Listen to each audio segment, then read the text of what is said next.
When you are selling options, one of the most common problems that you will face is choosing the right strike price. Should you choose one that is near the money, or should you go for the one that is further out of the money? In this video, I'll be giving you a research-based method on how to choose the best strike price. Not only that, I will also give you a few more tools to give you the extra edge that you need so that you increase your probability of success when selling options. But before I start, do join my 8,000 members Telegram chat group to discuss or ask any questions that you might have. In order to know what's a good strike price, you need to first understand what is implied volatility. So I'm sure you already know that the more volatile a stock is, the higher the IV. For example, right now Tesla has an IV of 46, while Apple has an IV of 26.5, which just means that Tesla is more volatile than Apple. But what exactly does this number represent?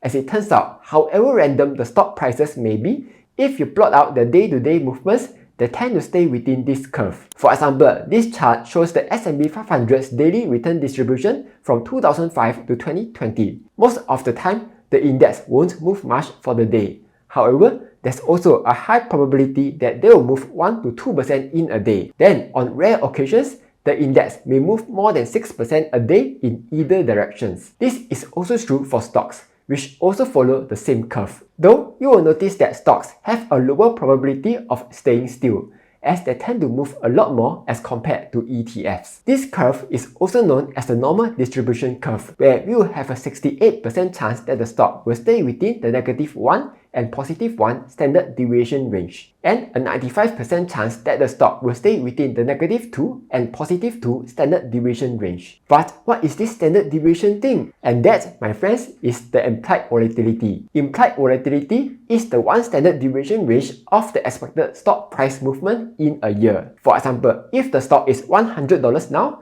and has a 25% implied volatility, this means there's a 68% chance that the stock could stay within +25% and -25% range 1 year from now. Likewise, it also means that there's a 95% chance that the stock could stay within the positive and -50% range 1 year from now. So then, how could we use this to our advantage when selling options? Looking back at the normal distribution curve, by selling options at one standard deviation, you will have an 84% chance that the options won't go in the money. So there are two ways we can do this. The first method is what we have talked about earlier, where we look at implied volatility to decide where to sell our options. When you open up your option chain, you see the implied volatility or the expected move of the stock by the expiry date. Some brokers like Tasty Trade calculate the range for you. For example, by the 17th of May, there's a high probability that the stock could stay within +14.75 or -14.75 range from its current stock price. Though, some brokers like Interactive Brokers will just give you the percentage number and be like, nah,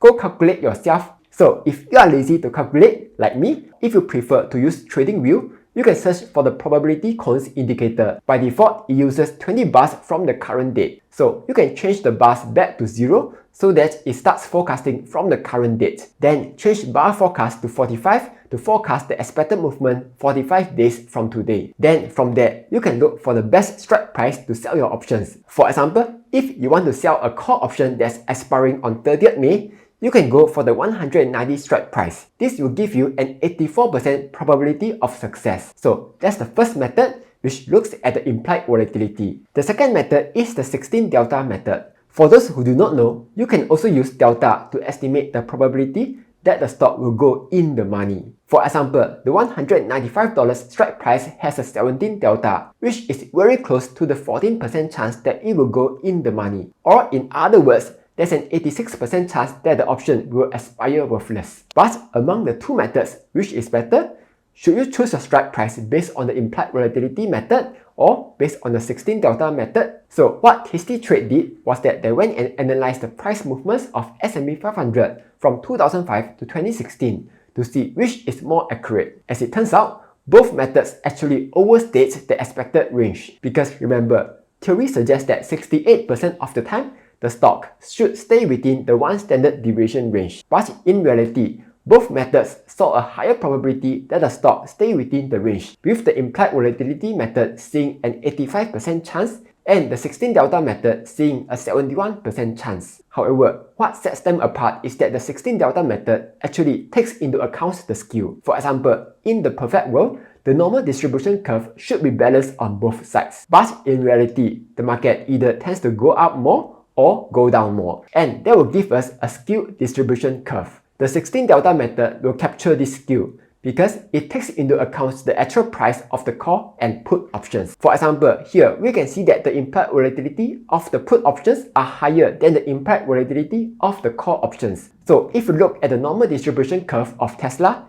it has a slight skew towards the downside. So which method should you use? Tasty Trade concluded that using the 16 delta method will give us a better estimate as it takes into account the skew. However, because it's much closer to the actual range, there's also a higher probability that the stock will go past the strike price as compared to using the implied volatility method. So this is a give and take situation.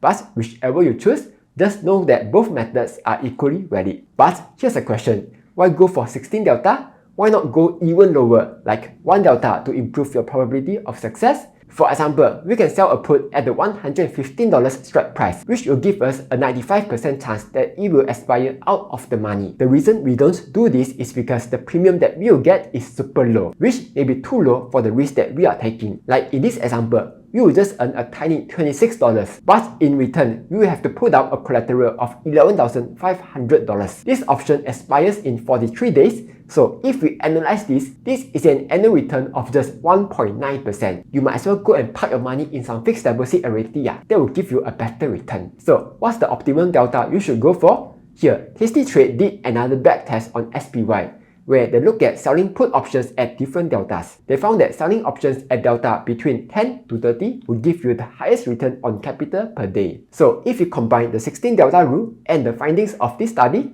the optimum range to sell options is around the 16 to 30 delta mark. This rule works no matter what's the IV. You can be in the low IV or high IV environment.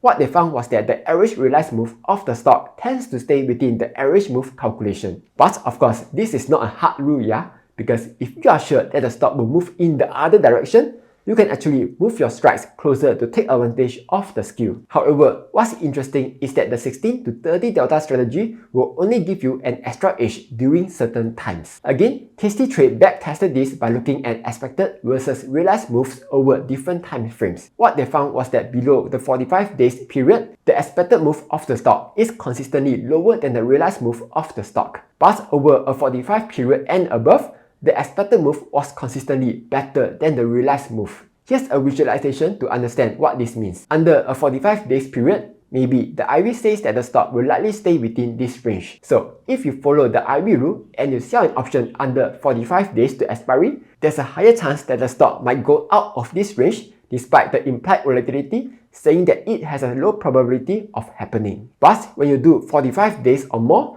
the IV says that the stock will likely move within this range. And what they found was that the stock did indeed mostly stay within this range. This is because when you go further out in days, there's a lot more uncertainties involved. As a result, IV tends to be higher in order to compensate for the higher uncertainties. Whereas for the shorter time frames, the IV tends to be a lot more accurate to the realized move. That's why if you want the odds to be in your favor, it's better to go for the 45 days to expiry options. Besides that, there's another thing you can do to further improve your edge, and that is by looking at technicals. First, try to sell options at slightly beyond the support and resistance levels. So if you don't know where the supports and resistance are, in TradingView, you can search for an indicator called support and resistance levels with breaks indicator. And tada! It will show you all the potential support and resistance levels. For example, at $193, we have a very strong support level because the stock bounced off this price. Coincidentally, the $195 is at the 17 delta, which means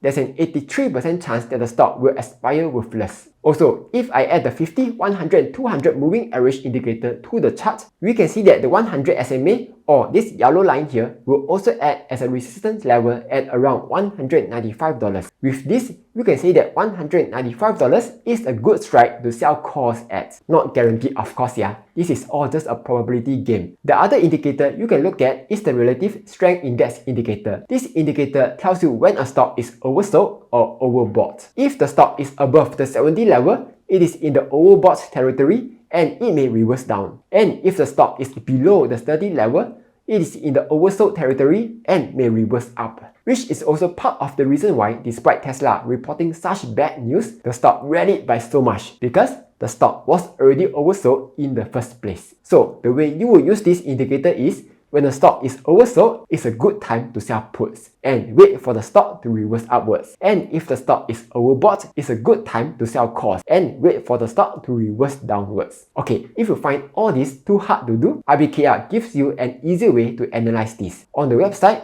click on Research, Discover, Technical Insight, look for the stock you want to analyze, and you'll find a quick chart analysis which will tell you where the stock might possibly go in the short term, intermediate term, and long term. For example, in the short term, IBKR discovered a few bullish signals, so we might see the stock go up in the short term, but over the intermediate and long term, the stock might continue trending downwards, assuming nothing new comes out from the company, of course. Though, this signal was more than a month ago, so they are probably less relevant now. Alright, let's summarize this. In order to improve our chance of success when selling options, we can do a few things. First, we can pick strikes that are between 16 and 30 delta. That will give us around 70% to 84% probability of success. Then, to improve our edge, we can go for options that are around 45 days to expiry, as the IV tends to overstate the actual move at 45 days or more. Besides that, we can also do some quick technical analysis, such as the support and resistance levels, simple moving averages, as well as whether the stock is overbought or oversold now, to determine what is a good strike price to go for. If you can do all this, you will improve your options selling game. Anyway, that's all for this video. Hopefully you found this useful. Like, share and subscribe, as I'll be posting new videos every Monday, Wednesday and Friday.